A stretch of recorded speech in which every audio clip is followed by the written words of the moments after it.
Ho, apa kabar nakama semuanya? Semoga nakama baik-baik saja. Pada One Piece chapter terbaru, kita telah melihat bagaimana perkembangan cerita Wano Kuni yang semakin dekat dengan akhirnya. Para petinggi dari bajak laut Kaido sudah dikalahkan, mulai dari para Tobiropo maupun All Star Kaido. Para raksasa kuno buatan gagal, yakni para Number juga sepertinya perannya sudah berada di akhir. Pertunjukan terbesar dari arc Wano Kuni tinggal kekalahan dari Kaido itu sendiri. Meskipun begitu, sampai sekarang kita belum diberi tanda-tanda dari Eiichiro Oda mengenai flashback Kaido. Sehingga hal yang ingin kami bahas sekarang adalah beberapa pertanyaan atau flashback yang harus Oda jelaskan mengenai Yonko Kaido pada arc Wano Kuni.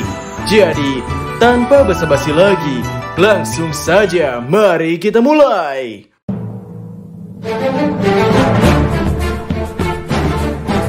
Yonko Kaido. Ia adalah pria dengan julukan sebagai makhluk terkuat di dunia.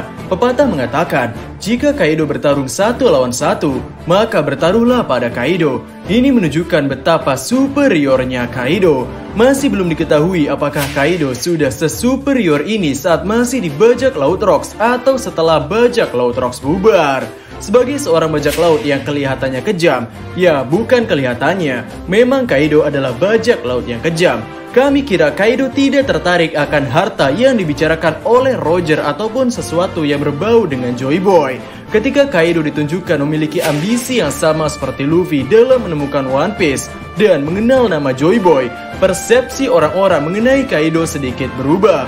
Orang-orang akhirnya mulai berpikiran bahwa pria ini bukan hanya pria yang bisa bertarung, namun ia juga mengetahui beberapa hal yang mungkin belum kita ketahui.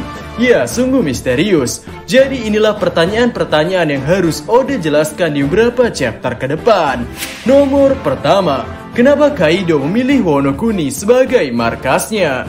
Kaido pernah mengatakan bahwa alasan kenapa ia memilih Wano Kuni adalah karena ini adalah Wano Kuni. Ya, itu adalah kalimat yang dilontarkan oleh Kaido. Sampai sekarang kita belum dijelaskan secara jelas mengenai alasan Kaido memilih Wano Kuni. Orang-orang berpikir bahwa Kaido memilih Wano Kuni karena geografisnya, karena sejarahnya, karena hal yang akan datang di Wano Kuni, atau bahkan karena Joy Boy datang di Wano Kuni. Ya, ada banyak kemungkinan mengenai kenapa Kaido memilih Wano Kuni. Dan kami pikir Oda harus menjabarkannya dengan jelas kenapa Kaido memilih Wano Kuni sebagai markas bajak lautnya. Nomor 2, kenapa Kaido hidup sebagai Oni? Kaido adalah karakter yang memiliki perawakan tinggi dan besar. Ia juga terdapat tanduk asli di kepalanya. Pada sebuah chapter di mana Yamato bertarung sendirian melawan Kaido pada saat Luffy masih tenggelam di lautan, Kaido pernah mengamuk di hadapan Yamato dan menyuruh Yamato untuk hidup sebagai seorang Oni dan bukannya sebagai seorang samurai. Meskipun Kaido begitu menghormati para samurai, termasuk dari bagaimana kesetiaan samurai dan tekad para samurai, namun Kaido tetap ingin anaknya hidup sebagai seorang Oni. Kaido beranggapan cara Yamato menjalani hidup bukanlah cara Oni dalam menjalani hidup. Yang mana ini membuat kami bertanya-tanya, kenapa Kaido ingin anaknya hidup sebagai seorang Oni? Kenapa Kaido tidak ingin anaknya hidup seperti manusia pada umumnya? Apakah Kaido membenci manusia? Ya, pertanyaan-pertanyaan seperti itu kami harap bisa Oda jelaskan di flashback chapter-chapter selanjutnya. Yang ketiga, kenapa Kaido menyebut Yamato sebagai anak lelakinya? Pada saat awal cerita One Piece, para fans One Piece cukup geger dengan fakta bahwa Kaido memiliki anak. Apalagi anak ini adalah seorang pria. Ya, waktu itu Kaido menyebutnya sebagai son atau anak lelaki.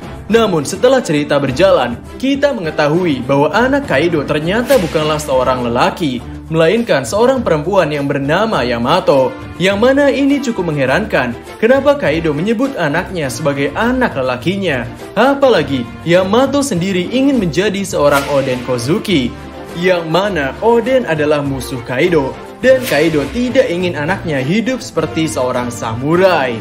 Ya, jangan bilang alasan Kaido menyebut Yamato sebagai anak lelakinya adalah karena ambisi Yamato untuk menjadi Oden. Kami harap bukan seperti itu. Ya, lagi-lagi hal ini perlu dijelaskan lebih dalam oleh Eiichiro Oda. Yang keempat, apa yang terjadi di God Valley dan apa itu bajak laut Rocks.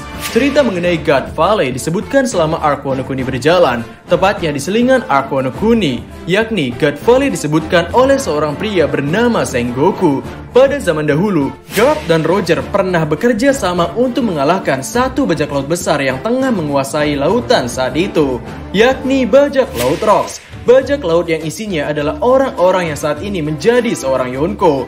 Bahkan awak kapal lain yang bukan seorang Yonko juga adalah awak kapal yang sekarang cukup terkenal di dunia bajak laut, seperti Kapten John dan juga Kinjisi no Shiki. Dari cerita Sengoku itu, Oda hanya menjelaskan dari sudut pandang angkatan laut atau dari sudut pandang pemenang, yang mana kita tidak tahu bagaimana kejadian sebenarnya God Valley dari sudut pandang yang kalah, yakni dari sudut pandang para bajak laut Rocks. Untuk bajak laut Rocks sendiri sepertinya harus diceritakan juga dalam flashback Kaido. Mulai dari karakteristik Rocks yang dikatakan tidak bisa dipercaya oleh Big Mom atau Charlotte Linlin. Lalu, bagaimana bajak laut Rocks hidup sebagai bajak laut?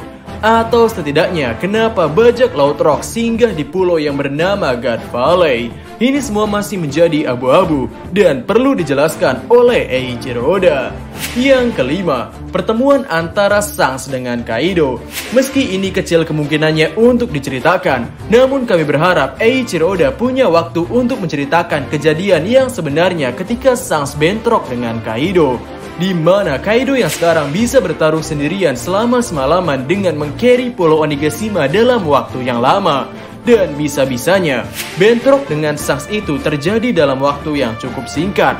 Dan yang lebih gila, bajak laut Shanks ketika sampai di Pulau Marineford masih sehat walafiat. Tidak ada yang terluka sama sekali. Jadi, kami mengerti kenapa para anggota Angkatan Laut begitu terkejut melihat Shanks yang bisa-bisanya sampai ke Marineford dengan tepat waktu, padahal kemarin baru saja bentrok dengan Kaido. Karena di arc Wano Kuni ini, meskipun dihajar hingga berdarah ataupun dipukul hingga mencium tanah, pria ini masih bisa bangkit dan memberikan serangan yang mematikan. Jadi, kami berharap Eiichiro Oda bisa menceritakan kejadian yang sebenarnya ketika Kaido bertemu dengan Akagami no Shanks. Yang terakhir, perkembangan karakter Kaido dari pria menjadi pemabuk. Pada arc Wano Kuni ini, dalam perang Onigashima ada hal yang Oda tekankan mengenai Kaido, yakni dirinya yang suka mabuk. Bahkan ketika bertarung dengan Monkey D. Luffy, Kaido sempat mabuk dan melanjutkan pertarungan. Ketika dirinya mabuk, ia juga melontarkan beberapa kalimat yang cukup menyentuh, seperti ia yang sudah menghabiskan waktu lama dalam membangun Onigashima, namun ini semua sudah menjadi berantakan dan tak tersisa. Lalu ia juga yang tidak bisa melindungi anak buahnya, dan ia yang tidak bisa menyelamatkan Yamato. Ini semua begitu menyentuh hati. Ternyata orang yang sangat kasar dan jahat ini bisa-bisanya melontarkan kalimat penyesalan seperti itu. Dan pada saat King bertemu pertama kali dengan Kaido, saat itu wajah Kaido benar-benar tersenyum lebar. Ia memiliki aura sebagai manusia yang periang. Namun di arc Wano Kuni ini, Kaido begitu jarang ditunjukkan menyeringai. Ia kebanyakan memasang wajah serius dan mabuk-mabukan.